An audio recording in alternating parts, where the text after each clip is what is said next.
School holidays are almost halfway through and some parents may be scratching their heads as to what to do this week. Let the kids watch as much TV or YouTube as they want. Make them get outside and play. Or, shock horror, get them to do some jobs around the house. Teacher, author, public speaker and chief executive of Spectrum Education, Karen Boys, has some ideas for fun family challenges. Karen, welcome back. Hi. The kids are well and truly ready for a break by this stage of year, right? They're tired. Regardless of how old they are, primary Absolutely. or getting to the business end. Yeah. And what does that mean sometimes for the behaviour you can expect as you're all trying to navigate the holidays? Well, I think sometimes they save their worst behaviour for home. They can be good at school all term, and then home is like time to relax. So it's a good time for parents to take stock, to connect, to slow down, and do family activities. They get under each other's feet too, or in each other's faces. Absolutely, sometimes. One of the contemporary situations, of course, is whether you've got a parent able to be at home or not. Either way, are these some activities that you can build into the family time you are getting with? Absolutely. So if you're a working parent, these can be things you can do at home when you get home after work, or if you're at home, things you can build in through the day. Are we going to be using the internet? Well, I recommend every school holidays having at least 3 days of no technology. So give your children some warning. Tell them, these 3 days we're going to have no tech time. And because if you pull them cold turkey, it's pretty scary. It's pretty messy. But give them some time, be really firm. And while they're asleep, take all the cords, take all the chargers, unplug everything and see what happens. Right. What does happen in your experience? In my experience, they wander around for a few hours going, what do I do? Because they're not often used to knowing what to do without the internet. But then they start finding things. My own children start playing board games. They started doing things together. They take the ball outside. They shoot hoops. They start talking, playing music. The piano gets used all of a sudden. The guitars come out.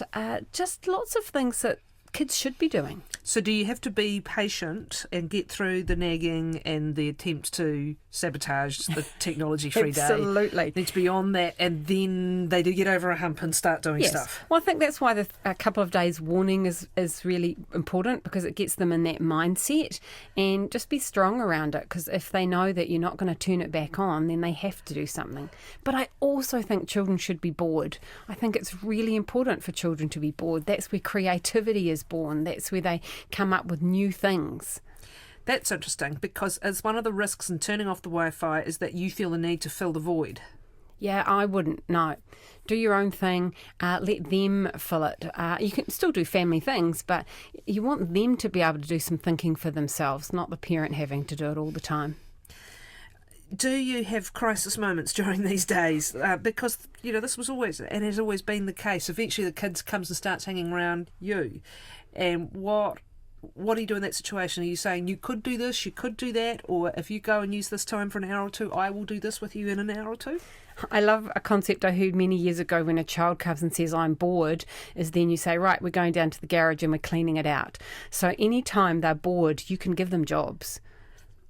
I love that idea. And then all of a sudden there's they're not things bored to do. anymore. They can find their own things. So this is about trying to promote the skill of creativity and creating the space to do that.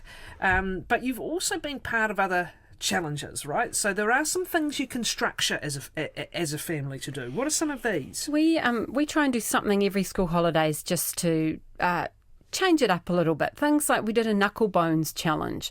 So I've got two children, a boy and a girl, and my husband and I, and we learned how to play knuckle bones. My husband was horrified at the idea to start with, but and I was always hopeless at knuckle bones, but we'd practice all day, throughout the day, and after dinner every night we'd have a little knuckle bones competition, and then see how far we could get. And then we had a champion of champions competition right at the end of the school holidays.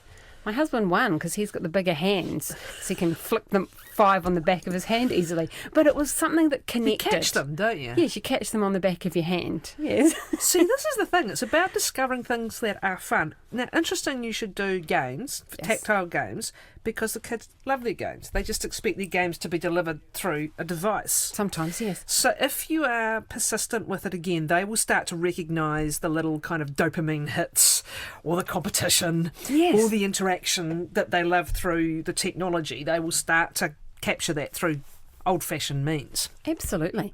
I haven't told my family this, but one of the challenges I want is to do a ukulele challenge. So we'll get a little ukulele and we all learn it for 2 weeks, and then we have a wee concert, family concert. So if they're listening, they're going to be rolling their eyes. But, it'd just be so fun just to do something different as a family.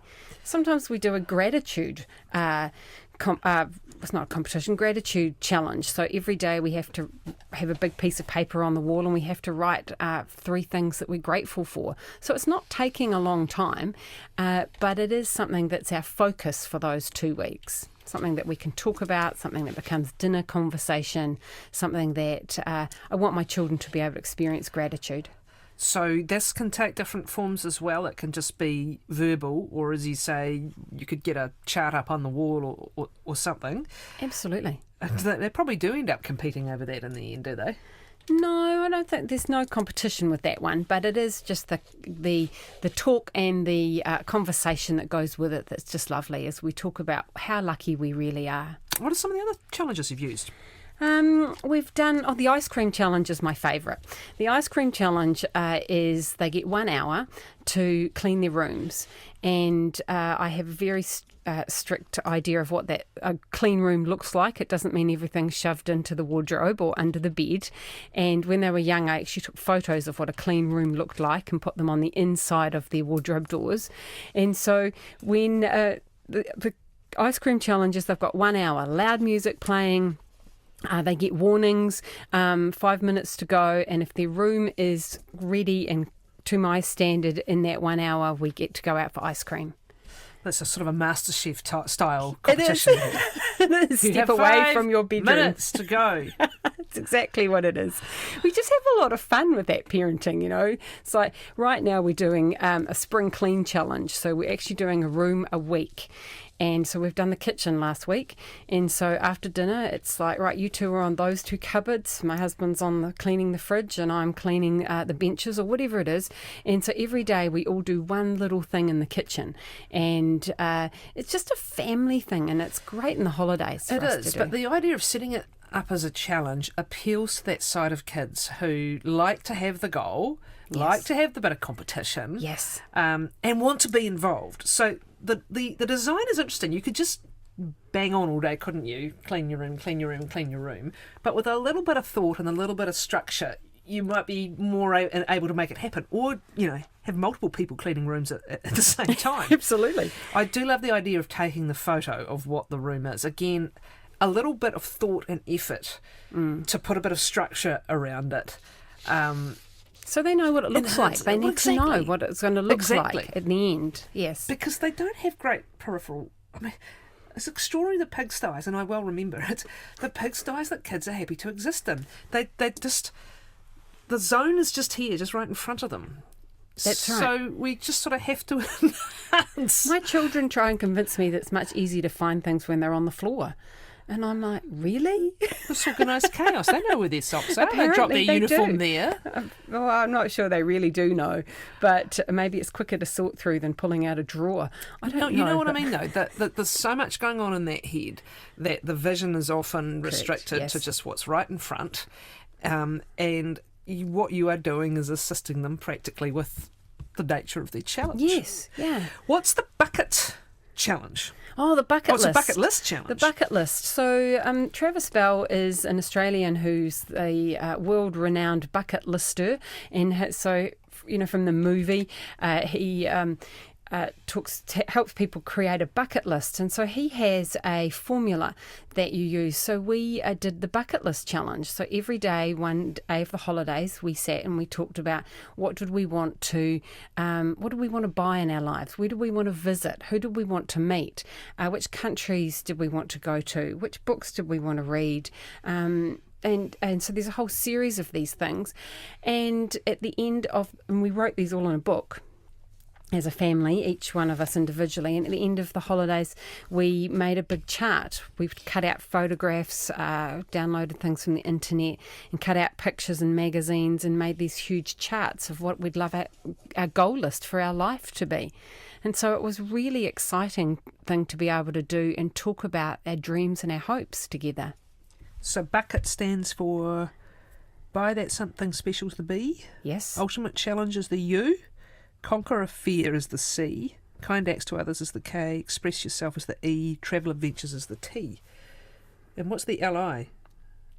Leave a legacy and idiotic stuff I've got here. Yeah, that's correct. Yeah, idiotic stuff is like bungee jumping. Oh. You know, what do you want to do that's just stupid? Yeah. Here's another point to this, though. Do you need to build into holidays time? How much do you just let the kids of different ages just sleep or just veg out? And is there room for that? God knows there is in my life, I can tell you. Is that something that's good to do perhaps early on, just to let them catch up and then start to be a bit more scheduled with stuff? Yeah, I think they do need that time. So particularly at this time of year, the daylight saving, the whole body clock's Knocks all you around messed a up. bit, doesn't it? That We're all a first bit few tired days. this week. It's only one silly hour, but goodness. I know. Yeah. So, let them sleep in, let them have that chill time. But one of the things I am noticing more and more with our teenagers and our younger children is they becoming really distracted with the technology, with the Netflix. And I think it's a way of turning themselves off so they don't have to deal with the world. Do you know what it is, though? We used to veg out to TV that was scheduled once a day, 3 to 3:30 was, I don't know, zippy, because, the guy's just died. Jeffrey, what's his name's just died. The whole binge environment means you have to self-limit what you're watching. Correct. And that's a different thing in some ways. It isn't like you've watched whatever, now run out and play. That's right. So again, you're having to you're teaching the or trying to foster the self-moderation all the time. Yep, self-directedness to be able to help them self-monitor where they are, what they're doing and what they could be doing, making better choices, I guess. A good point here from an emailer. Don't parents have to go offline too? Yes, we do. 3 days of it? 3 days. We do, of course, because I work from home, I do have to be able to work. So there are slightly different rules if I'm in work hours. Okay, so how come the kids don't just use the Wi-Fi you're using to get on their devices? Yeah, devices get taken away so they can't. Okay. Here's an interesting observation. My mother always said, if you can't find something to do, get undressed and go to bed. Well, the kids would do that if they've got the Wi-Fi, because they just sit in bed all day True. with the Netflix, don't they? It's a classic. Don't ask me to fill in your days for you. Yeah, not my job. Here's yes. an obviously Wellington-based person who's actually given an indication of how much there is to do in this town and in any town. Actually, it could be applied. Heaps to do on holidays. Went to National Library to see our 3 founding documents. My exuberant moko loved it. Great interactive displays. Then on to an ice cream shop round by where the crocodile bikes are. Great playground in Mount Vic. SPCA. That says Petrie Animals. Good for both kids and animals. Not sure what that is. Zealandia, a great place, or Matthew Soames Island is a winner. Well, that's the capital it's got. But actually, you could go to just about any town and there will be a museum. There will be a lovely park. There will be some kind of, plenty of facilities that you never go to. The visitors That's come and right. go to and you don't. That's right. And a lot of it doesn't cost money either. So Te Papa in Wellington, it's free. So there's lots of places in lots of towns where you can go for bushwalks, go feed the ducks in the lake. There's lots of things you can be doing. What do you do with the recalcitrant, quite possibly adolescent or teen, where they're starting to get independence, who just doesn't want to participate? Don't know. Aaron, you're here for parenting segment. You're supposed to know everything.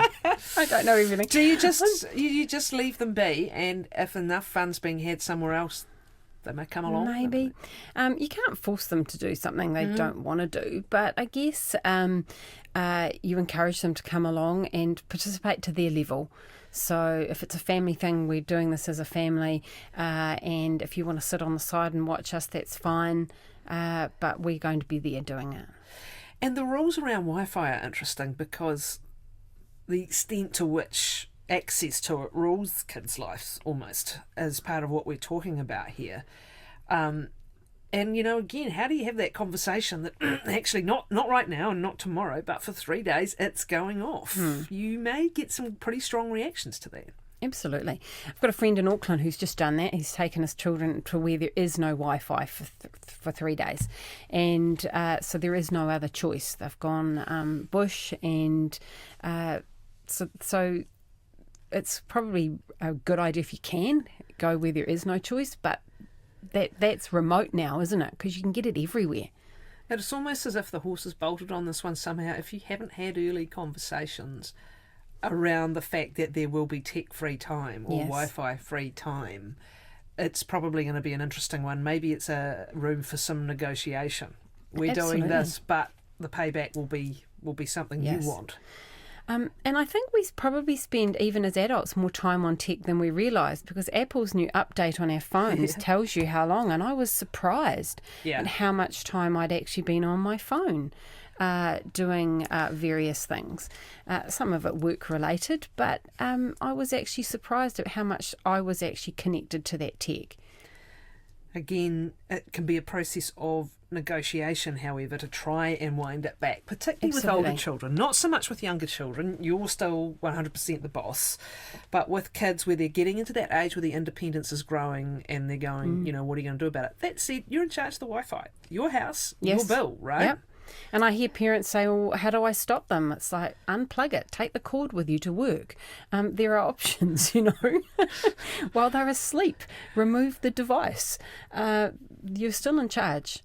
And so I say to my children, it's our house, and we make the rules. Pays to give them warning of that again. Yes, absolutely. We're getting to a point with these kids where their connection is, we are talking about addictions or near to addictions. Correct. And we're talking about detoxing adults and kids. Correct. So again, a bit of warning, a bit of psyching up, and then just stick to the rules. At the very least, their creative workaround will be engaging their creative minds during their creative holiday. Absolutely. We're not far from that term. We talked last year about the study prep ideas that you have. Is this a really important holiday, either for older kids who are beginning or are already organising themselves towards the end of year, or just to get that last bit of energy and push into possibly the toughest time of year? Yes, it's a good time to relax and rest and get yourself in the head zone to be able to do the learning and the study you need for this last term, because this last term is a biggie and it's short. So it's going to be short and sharp. So it's like eating well, drinking water, getting some exercise, just being in training to be the best that you can be, so you can have that clear mind to think. Here we go. Here's an emailer. Try taking Wi-Fi off. Addicted gaming kids. You'll get hounded every minute of the day and go insane. Laugh out loud. I think that's laugh out loud. It might be another meaning of LOL. Lots of love, maybe. Or yeah, I know, but that's the addiction, isn't it? Yeah. So, and as a parent, I think you just have to be really strong, and no means no. So we are having that time without it. And just like the 2-year-old who pushes boundaries until they can get what they want or understand what's going on, teenagers will do the same thing. So it's holding those boundaries. And the late Celia Lashley talked a lot about that, didn't she? Hold those boundaries really strong. Put that electric fence up, and when they hit it, zap. What was that brilliant comment from the documentary? I keep referencing that documentary. How come I got the B from hell as a mother? If you get that one, pat yourself on the back. You're parenting brilliantly. I love it when my children say, hey, you're the worst mother in the world. And I'm like, yes, I'm doing a good job. I love that That's comment. my goal. I hope my daughter's listening. It was year 7. Your year 7 kids say that, yeah. Yes. Karen, thanks very much. Karen Boyce, Chief Executive of Spectrum Education.